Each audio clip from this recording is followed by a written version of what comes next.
जिज्ञासु मित्रों, बहुत बहुत अभिनंदन है, स्वागत है आपका दिव्य सृजन में। प्रत्येक दिवस की भांति आज भी शिव सूत्र पर हम यह कार्यक्रम लेकर आए हैं और शिव सूत्र के छठे सूत्र पर हम आज चर्चा करेंगे। तो जो षष्ठम सूत्र है वो कहता क्या है? शक्ति चक्र संधाने विश्व संहारः, अर्थात यह विश्व संहार की बात करता है। तो अभी पीछे जो व्याख्यान हमने सुने, जब भी हम किसी सूत्र का, किसी श्लोक का अर्थ निकालते हैं, या विशेष करके मैं यहाँ पर बात करूँगा श्रीमद् भगवद गीता के, तो जब भी हम श्रीमद् भगवद गीता के किसी श्लोक का अर्थ निकालते हैं तो यह भी ध्यान में रखना आवश्यक है कि उसके पीछे कौन सा श्लोक कहा गया है, उसके आगे भी कौन सी बातें की गई हैं, तो हम उस श्लोक का सही सही अर्थ निकाल पाएंगे। क्योंकि वहाँ पर हमें एक कॉन्सिक्वेंस मिलेगा, एक चीज़ें कॉन्जिक्यूटिव वे में हमें प्राप्त होती हैं लगातार एक साथ, तो उसका सटीक अर्थ हमें समझ में आ जाता है। नहीं तो फिर नहीं समझ में आएगा अगर अकेले अर्थ उसका निकालना चाहेंगे तो। उसके परिवेश को ही हमने ख़त्म कर दिया और अर्थ निकाल दिया तो निश्चय ही बहुत गड़बड़ हो जाएगा, और यही होता है। इसलिए मैं कई बार श्रीमद् भगवद गीता का अर्थ निकालने वाले जो बहुत बड़े बड़े विद्वान हैं हमारे देश में, प्रवचनकर्ता, कथावाचक, मैं उनको सुनता हूँ तो कई बार मैं संतुष्ट नहीं होता। कई बार उनका जो अर्थ होता है वो कभी कभी वो गुरुडम से भरा होता है, कभी कभी वह जो है संस्थानीय महत्वाकांक्षाओं से भरा होता है, अपनी बात ज़बरदस्ती थोपने वाली बातें होती है, अर्थ निकालते हैं। या फिर वो चाहते हैं कि लोग उन्हें आंख बंद कर कर फॉलो करें, उनको भगवान माने या उनको गुरु माने, आंख बंद करके। कुछ इस तरह की धारणा, कुछ इस तरह की विचारधारा वहाँ पर नज़र आती है, इस तरह का माहौल दिखाई देता है। तो फिर जो भी अर्थ निकालते हैं उस अर्थ में भी वही मानसिकता नज़र आती है। वास्तव में सही अर्थ आता ही नहीं है। लेकिन यदि आप न्याय संगत अर्थ निकालना चाहते हैं तो आप पहले पूरे परिवेश को समझ जाइए कि बात किस परिवेश में चल रही है। श्रीमद् भगवद गीता युद्ध भूमि में हो रही है, युद्ध भूमि में हो रही है श्रीमद् भगवद गीता। और गीता का जो चर्चा है वो किसी ब्रह्मचारी, साधु, सन्यासी या आश्रम में बैठे हुए या फिर गृह त्यागी लोगों के बीच में नहीं हो रही है। कृष्ण भी क्षत्रिय, अर्जुन भी क्षत्रिय, दोनों के बीच में संवाद हो रहा है। तब गीता का सही अर्थ निकल रहा है। तब कृष्ण कह रहे हैं कि असली में सन्यासी कौन, असली में योगी कौन। अनाश्रितो कर्म फलम कार्यम कर्म करोति यः स सन्यासी च योगी। वही सन्यासी, वही योगी जो कर्म फल के प्रति अनाश्रित होकर सारे कर्मों को कर रहा हो, यहाँ तक कि कर्तव्य रूप में आए सारे कर्मों को जो कर रहा हो, निभा रहा हो, वही तो सन्यासी हो सकता है, वही तो योगी हो सकता है। तो जिज्ञासुओं, आज जिस हम शिव सूत्र के जिस षष्ठम सूत्र पे चर्चा करने वाले हैं वह क्या कह रहा है? शक्ति चक्र संधाने, शक्ति चक्र संधाने विश्व संहारः, अर्थात विश्व का संहार कैसे होता है। लेकिन शक्ति चक्र संधाने अर्थात शक्ति चक्र का संधान कर देने से विश्व का संहार हो जाता है। इसका एक सीधा सा अर्थ है, शक्ति चक्र संधाने विश्व संहार, अर्थात कि शक्ति चक्र, शक्ति क्या है, यहां पर विश्व संहार करता कौन है? भैरव है, और शक्ति भैरवी है। शक्ति रूपा जो भैरवी है, लेकिन ये भैरवी की क्या स्वतंत्र सत्ता है? जी नहीं, भैरव ही भैरवी है। भैरव ही अपना बाह्य विस्तार जब कर देता है तो भैरवी है, और जब उसको समेट लेता है अपने भीतर, विश्व संहार कर देता है, तो फिर वो भैरवी शक्ति उसके अंदर ही जाके समा जाती है। वो उससे कहीं भी अलग नहीं है। इसलिए भैरव और भैरवी का कोई भेद नहीं है। कंफ्यूज मत कर जाना और कहीं पर कुछ जोड़ मत लेना कि भैरव मतलब शिव जी हो गए, भैरवी मतलब पार्वती जी हो गई। वैसे तो शिव महापुराण में भी लिखा गया है कि देवी शिव की ही आद्या शक्ति है, और शिव की आद्या शक्ति होने के कारण ही उसका नाम शिवा है, मतलब वो शिव का ही रूप है। जिसे हम सती कहते हैं, पार्वती कहते हैं, वो शिव का ही रूप है, ये समझना पड़ेगा।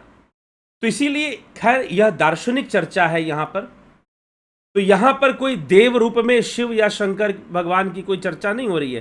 भैरव जो हमारी चेतना है, हमारी आत्मा है, भैरव जो ब्रह्म है वही शिव है। तो वह जो भैरव है उसकी शक्ति ही भैरवी है, और उसका विस्तार जिस रूप में हो रहा है उसको भैरवी कहते हैं। अब वो अपनी ही शक्ति चक्र का संधान कर कर अपने आप में समेट लेता है, तो विश्व का संहार हो जाता है। तो विश्व का संहार अर्थात विश्व प्रलय की ये बात बताई जा रही है, लेकिन अब इसको समझना पड़ेगा परिवेश के हिसाब से। चलती क्या आ रही है, कौन सी चर्चा चल रही है? चर्चा सीक्वेंस में है, सारे सूत्र एक के बाद एक बंधे हुए हैं, एक दूसरे के पूरक हैं। तो हमने चर्चा शुरू की थी, प्रथम सूत्र था चैतन्य आत्मा, आत्मा ही चैतन्य है, आत्मा ही ब्रह्म है। फिर उसके आगे हम आ गए थे, आवरण शक्ति की चर्चा शुरू हो गई थी, ज्ञानम बंधः, ज्ञान ही बंधन है, और यह ज्ञान का बंधन तीन रूप में स्थापित होता है, योनि, कला और शरीर, और इसका अधिष्ठान वर्णमाला में होता है। यहां तक चौथे सूत्र तक जो है आवरण की चर्चा है। पंचम सूत्र में उद्धमो भैरव, अर्थात एक साधक का जो इच्छा शक्ति है, उसका जो शांभव योग है, शांभ उपाय है, वो जो अपनी इच्छा शक्ति के बल पर अपने भैरव स्वरूप को प्राप्त हो जाता है, निज स्वरूप को प्राप्त हो जाता है, वह जो शक्ति है, वह जो उद्यम है, मुक्ति के लिए है। संपूर्ण इंद्रिय वृत्ति का जो ज्ञान है, जो बंधन है, उसकी निवृत्ति करते हुए, उसका निरोध करते हुए एक साधक जो है अपने भैरव निज रूप की अवस्था में चला जाता है, स्वरूप की अवस्था को उपलब्ध कर लेता है। उसी को उद्धमो भैरव कहा। और यही प्रक्रिया स्वरूप को जो प्राप्त करने की प्रक्रिया है, स्वरूप को जो प्राप्त करने की प्रक्रिया है, वही शक्ति चक्र संधाने विश्व संहार है। जब स्वरूप की उपलब्धि होती है तो विश्व का संहार हो जाता है भैरव के द्वारा, अर्थात आत्मा के द्वारा, उस चैतन्य से विश्व का संहार हो जाता है। और यह संभव कब होता है? जब साधक यह जान लेता है कि मैं स्वयं ही शिव हूं। यह संपूर्ण विश्व जो है, यह संपूर्ण विश्व की जो अनुभूतियां हैं, जो प्रतिबिंबित विश्व है, जो चित्त में इंद्रियों के माध्यम से प्रतिबिंबित हो रहा है, जो चित्त में इंद्रियों के माध्यम से जो प्रतिबिंबित हो रहा है यह विश्व, जब इस संपूर्ण विश्व का यह मेरी ही शक्ति का प्रसार है, जब निज रूप का ज्ञान हो जाता है, जब भैरव रूप का ज्ञान हो जाता है, तो साधक जो है अपनी ही शक्ति को जान लेता है, और फिर इस संपूर्ण प्रपंच का निरोध करते हुए, निवृत्ति करते हुए वो अपने ही निज रूप में स्थित हो जाता है। और अपने ही निज रूप में लय होना, अपने ही आत्म रूप में लय होने की जो प्रक्रिया है, यही विश्व का संहार है, यही विश्व का संहार है। संपूर्ण भैरवी शक्ति को अपने में भैरव समा लेता है, विश्व का संहार हो गया, और यही मोक्ष हो गया, यही कैवल्य हो गया। तो वास्तव में जो चर्चा चल रही है वो साधक की चल रही है, उद्धमो भैरवः। अब यही भैरव जो साधक, जो योगी जान जाता है कि मैं ही तो भैरव हूं, जो साधक जान जाता है कि मैं ही तो शिव हूं, और यह संपूर्ण सृष्टि और यह संपूर्ण विश्व जगत जो है मेरी ही शक्ति का प्रसार है, मैं ही इसमें उलझा हुआ हूं, मैं ही फंस चुका हूं इसको देखने में, ज्ञान वृत्ति के कारण मेरे निज स्वरूप का अज्ञान हो चुका है, अर्थात निज स्वरूप की अनभिज्ञता हो चुकी है, निरोध हो चुका है। अब मैंने अपने निज स्वरूप को जान लिया है, मैंने अपने निज स्वरूप को जान लिया है, तो अब मैं इस संपूर्ण सृष्टि का प्रलय कर दूंगा, मैं अपने ही आप में लीन हो जाऊंगा, मैं अपने ही आप में समाधि में चला जाऊंगा। और जब मैं अपने आप में ही लीन हो जाऊंगा तो ये संपूर्ण सृष्टि जो मुझे दिखाई दे रही है उसका प्रलय हो जाएगा, उसका प्रलय हो जाएगा। इसलिए यहां पर लिखा गया शक्ति चक्र संधाने विश्व संहारः। अर्थात साधना के द्वारा उद्धमो भैरव जो लिखा गया, शांभ उपाय और शांभव योग के द्वारा जो अवस्था प्राप्त होती है भैरव की, उस अवस्था में विश्व का संहार हो जाता है। अर्थात संपूर्ण सृष्टि जिसे हम इन ज्ञानेंद्रियों से अनुभव कर रहे हैं, आंखें, जिह्वा, त्वचा, नासिका, कर्ण, इन ज्ञानेंद्रियों से हम जिस संपूर्ण संसार का अनुभव कर रहे हैं, ये संपूर्ण संसार का लय हो जाता है। जब हम उस निज स्वरूप शिव तक पहुंच जाते हैं, जब हम उस निज स्वरूप भैरव तक पहुंच जाते हैं, तो संपूर्ण लय हो जाता है। फिर किसका? इस सृष्टि का, जो इंद्रियों के माध्यम से हम देख पा रहे हैं। इंद्रियों के माध्यम से जो संसार हम देख रहे हैं, जो विश्व हम देख रहे हैं, उस विश्व का संहार हो जाता है। इसलिए शक्ति चक्र संधाने विश्व संहार। अब यहां पर विश्व संहार, संहार शब्द या विश्व संहार कहने से तो ऐसा लगता है कि सारी पृथ्वी जो है एक दिन नष्ट हो जाएगी। कोई कहता है कि सारी पृथ्वी एक दिन जलमग्न हो जाएगी और नष्ट हो जाएगी, सारी जनसंख्या इसमें विलुप्त हो जाएगी, खत्म हो जाएगी। कुछ लोग कहते हैं बड़े बड़े भूकंप आएंगे और दुनिया खत्म हो जाएगी। जी नहीं, वास्तव में यह संसार कहां पर है, पहले यह समझिए। माया मुई न मन मुआ, मर मर गया शरीर। इस संसार का वास बाहर नहीं है, क्योंकि आप जो भी देख रहे हो इन इंद्रियों के कारण देख रहे हो। कोई सुंदर दृश्य दिखाई दे रहा है पर्वत का, झील का, तो वो भी तुम्हारे इंद्रियों के कारण ही दिख रहा है, वैसा सुंदर दृष्टिगोचर हो रहा है वो। तो पर्वत झील का ऐसा दृश्य दिखाई देना, यह दृश्य प्रपंच ही तो है। तो यह है कहां? अगर कोई आपको सुंदर दृश्य दिखाई दे रहा है तो उसकी एग्जिस्टेंस कहां पर है? उसकी एग्जिस्टेंस कहीं पर भी बाहर नहीं है, वह तो मानवीय चेतना चित्त में है, वह चित्त में है। और यदि साधक अपने चित्त का ही लय कर दे कैवल्य के अनुसार, तो वह निश्चय ही मोक्ष को प्राप्त हो जाता है और उसके लिए विश्व का संहार हो जाता है। तो विश्व कहीं बाहर नहीं बसा हुआ, विश्व तो आपके मन में बसा हुआ है, विश्व तो आपके इंद्रियों में बसा हुआ है, विश्व आपके मन में बसा हुआ है, विश्व आपके इंद्रियों में बसा हुआ है, आपके सेंसेस में बसा हुआ है विश्व, मन में बसा हुआ है विश्व। तो मन का संहार जब तक नहीं होगा तो विश्व का संहार संभव नहीं है। आप सोचते हो कि बाहरी जगत का, यहां पर विश्व के संहार का क्या मतलब है, यही बात समझना है। उद्धमो भैरव, अर्थात साधना शुरू होती है इच्छा शक्ति, पूर्ण इच्छा शक्ति से अपने निज स्वरूप को प्राप्त करने का प्रयास ही उद्धमो भैरव है, वो शुरू होता है। और उद्धमो भैरव, भैरव की प्राप्ति हो जाने से संपूर्ण विश्व का संहार होता है। योगी जो है उस भैरव में ही आनंदित हो जाता है, परमानंद का अनुभव वह उस भैरव में ही कर लेता है। परमानंद का जो अनुभव है वो उस भैरव में ही कर लेता है। और जब भैरव में ही कर लेता है तो संपूर्ण विश्व जो उसके अपनी ही रचना जैसी है, इंद्रियों के कारण जो है, वो संपूर्ण विश्व का लय ही हो जाता है। फिर इसी को विश्व संहार कहा गया, इसी को विश्व संहार के नाम से जाना गया। तो शक्ति चक्र संधाने विश्व संहार, अर्थात वह भैरव शक्ति अपनी संपूर्ण शक्तियों को अपने अंदर समाहित कर लेता है।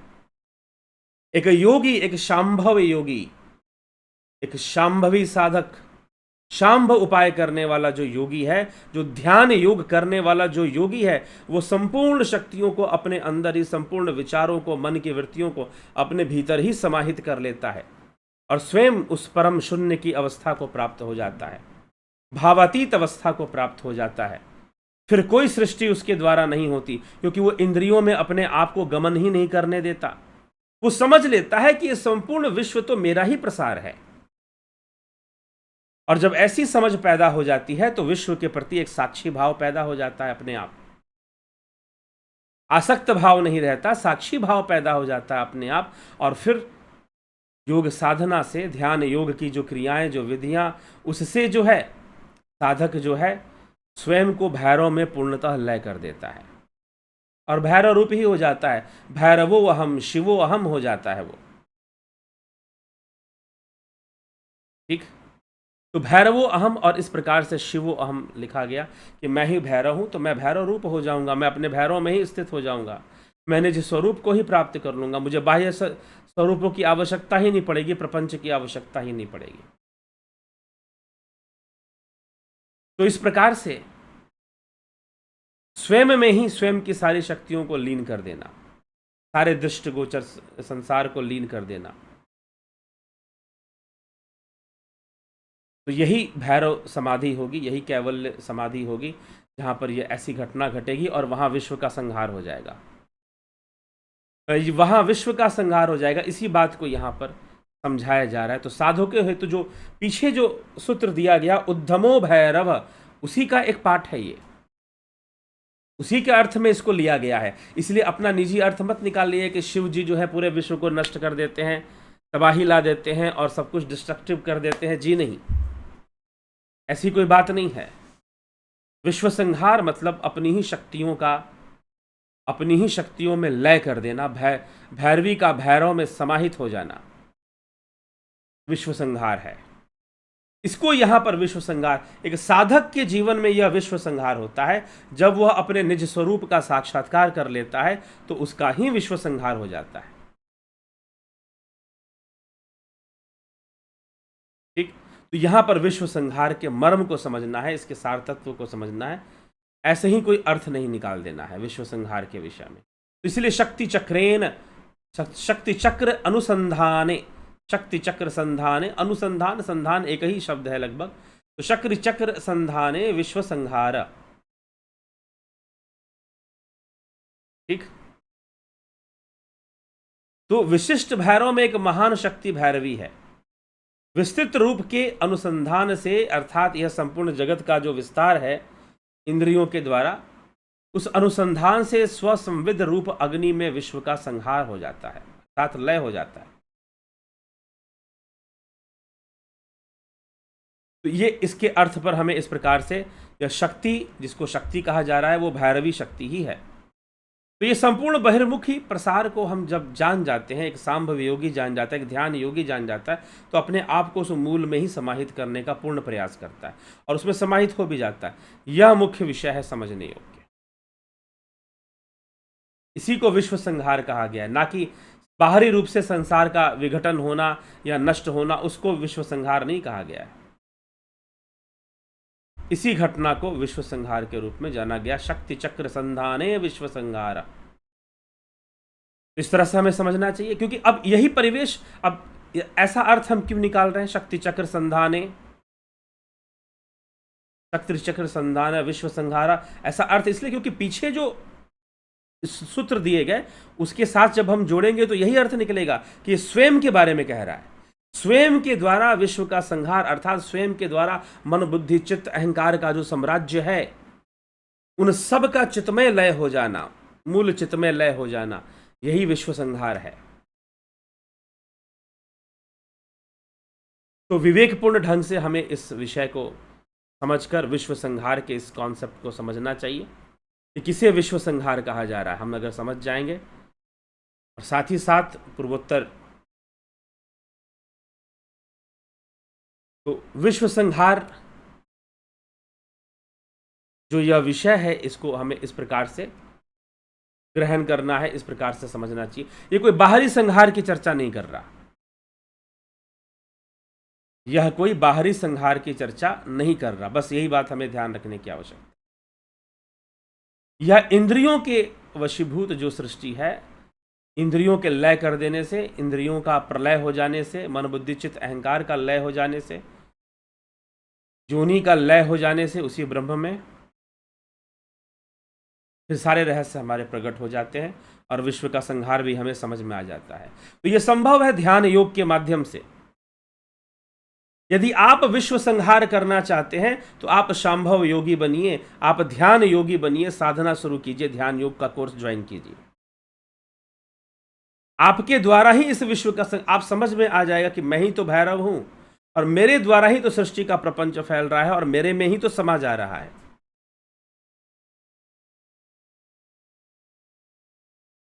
ऐसा विवेक हमें प्राप्त होता है कि मेरे द्वारा ही सृष्टि हुई है और मेरे में ही समा जा रही है, यही विश्व का संहार है। और ये कैसे होगा? तो उद्धमो भैरव, उधम से होगा ना, संभव योग से होगा, ध्यान योग के प्रयास से होगा। ध्यान योग होगा तो ऐसी अवस्था भी बन जाएगी जहां भैरव का साक्षात्कार हो जाएगा, निज रूप का, और संपूर्ण सृष्टि का प्रलय हो जाएगा। एक साधक के लिए तभी प्रलय है, बाहरी प्रलय नहीं, जब मन का प्रलय हो जाए, मन में बैठे हुए संसार का प्रलय हो जाए, तब प्रलय है, ना कि बाहर के संसार का डिस्ट्रक्शन होना। वो तो युद्ध करके लोग कर ही रहे हैं, बम गिराकर, एटम बम गिराकर बहुत कुछ भारी नुकसान इस संसार का वैसे ही कर रहे हैं।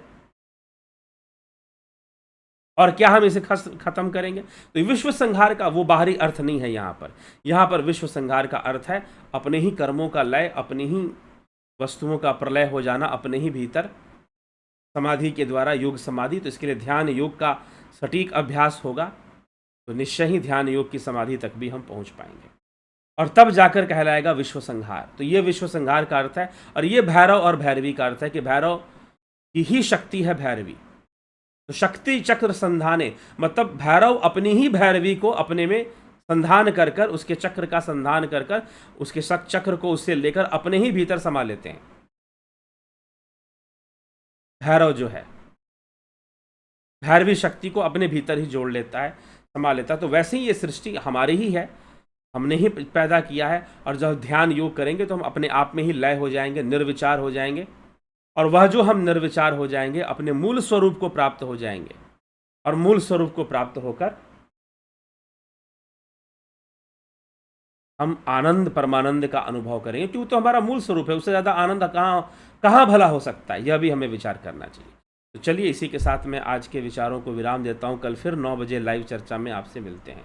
बहुत बहुत आभार। जो लोग ध्यान योग का कोर्स करना चाहते हैं, 17 तारीख तक उनके पास समय है। आप जो है ध्यान योग का कोर्स कर सकते हैं, 17 तारीख तक आपके पास समय है। तो समय का सदुपयोग कीजिए और कोर्स ज्वाइन कर कोर्स में आपको बहुत सारे अभ्यास दिए जाते हैं, बहुत सारी चीज़ें प्राप्त होती हैं अभ्यास के रूप में, वो करनी होती हैं, तो हमें वो सब करना चाहिए। और 17 तारीख तक इसका समय है, एक्सटेंड कर दिया गया है। यदि आप कोर्स ज्वाइन करना चाहते हैं, जल्द ज्वाइन कर लीजिए। चलिए ठीक है, इसी के साथ आज यहाँ विचारों को विराम देते हैं। कल फिर मिलते हैं लाइव चर्चा में। बहुत बहुत आभार आप सभी का।